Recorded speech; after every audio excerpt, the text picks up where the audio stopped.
шөндөө хүүтэн хонж байгаа ч гэсэн өнгөрсөн шөнийн байдлаар дуудлагын тоо цөөрч 3 дуудлага ирсэн.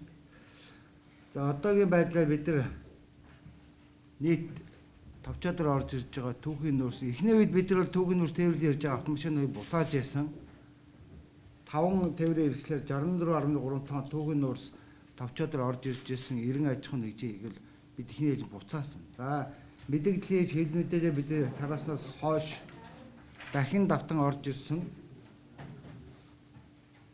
236.1 тонн түүхийн нүүрсийг бид одоо аргагүй улсын байцаагчийн актаар хурааж авсан байна.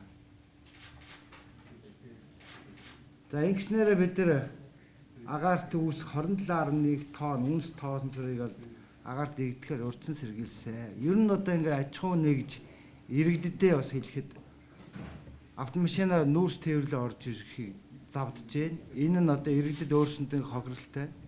Бид одоо хуулийн хөвлөөс үүргэхэд дагавал нүүрсийг хурааж аваад улсын орлого болгож байгаа. Тээвэрлж байгаа автомашины жолоочид бид тургуулийн арга хэмжээ авж байгаа. За мөн 10 сараас 11 сарын өнөөдрийн хүртэл нийт 54 дуудлага түүхэн нүүрс төлж ийн гэсэн дуудлага ирсэн. За үүнээс 7 нь бол батлагдаагүй, сайжруулсан төлжээ дөнгөж эхний үедээ төлж яхад утаа гарч ирсэн иргэд түүхийн нүүрс төлж ийн гэсэн дуудлага ирсэн. За 47 дуудлага нь бол түүхийн нүүрс төлжсэн зөрчил байсан. Үүнтэй холбогдуулаад 86.5 тонн түүхийн нүүрсийг нь битүүмжилж 13 сая төгрөгийн тургуулийн арга хэмжээ авч ингэж ажиллаж байна. Тийм болохоор цаашид бас манай иргэд аж ахуйн нэгжүүд маань түүхийн нүүрсээ хэрэглэхгүй байхыг бас зөвлөж байна.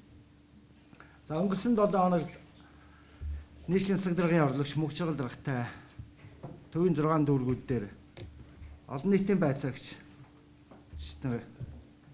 оронтойн бус байцаагч нар хэрхэн ажиллаж байгаа, дүүрэг дээр байгаа штабуудын үйл ажиллагаа бас хэрхэн явагдаж байгаа талаар нийслэлийн онцгой комиссаас өгсөн үүргийн дагуу шалгаж ажилласан.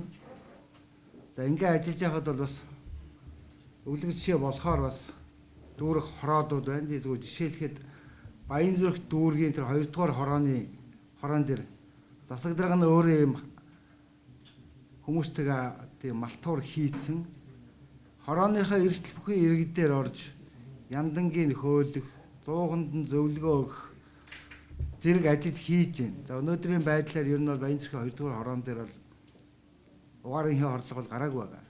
Хамгийн их энэ угаарын хийтэй 2 дүүрэг чинь Сонгой хайрхан дүүрэг, Баянзүрх дүүрэг байгаа.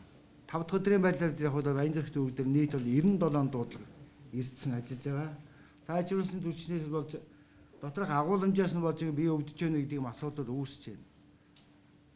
Хөхрийн хий нэмэгдэж байна, энэ толгой өвдөж байна, хөхрийн хүнээс хорж байна гэдэг юм асуудал үүсгэж байгаа. Бид бас холбогдох мэргэжлийн байгууллагатай яриад энэ хүмүүсийн толгой өвдөд байгаа асуудал юутай холбогдтой вэ гэдэг хэд хэдэн байгууллагатай ярьж үзсэн. Тэгэхэд бол ердөөсөө нийтлэг тавьж байгаа нь бол энэ хүчилтөрөгчийн агуулмж өрөөндөө хүчилтөрөгчийн агуулмж багаснаас л тархилталгаа нь өвдөж байгаа ийм асуудал үүсэж байгаа. Ер нь бол хөхрийн агуулмжид бол энэний өмнөх 7 хоногт байхаа ядтын хэд эрдэмтэд бас сайжруулсан төлс хэрэгжүүлж ясан хотын хүмүүс ирж уулзсан. Энэ дээр бол хөхрийн хий нэгээс доош байвал сайн гэдэг асуулт тавьжсэн. А манай энэ сайжруулсан төлснийг бол нэг хүрэхгүй байгаа. Стандарт маань ч тийм байгаа. А яг Багнуурын уурхай нүүрстэй харьцуулж үзэх юм бол бидний урд нь хийсэн лабораторийн шинжилгээр үзэхэд бол Багнуурын уурхай хөхрийн агуулмж 0.7 гэж гарч ирсэн. А энэ сайжруулсан төлшөөг бол 0.9 гэж байна. А манай мөрдөж байгаа стандарт бол 1% гэж байгаа. Нэгээс доошгүй байл гэж. Ер нь дэлхийн стандарт бол нэгээс доош бол сайн л гэдэг юм байлээ л дээ. Тийм болохоор энэ бол ямарсан тэр хэмжээнд бол байгаа. Гол нь өрөөнд байгаа нэг дандаа зөвлөгөөн дээр ингэж байгаа шүү дээ. Сайжруулсан төлш төлөхөд агаар сэлгэн сайн байх ёстой. Зуухны уртл нь онгорхой байхтай, янд нь хүүхэг нь хаалтгүй байх ёстой, яндан өндөр байх ёстой, шувуу нуурнаас өндөр гэл байгаа. Энд чи юугаар агаар сэлгэлтийг гэж хийх.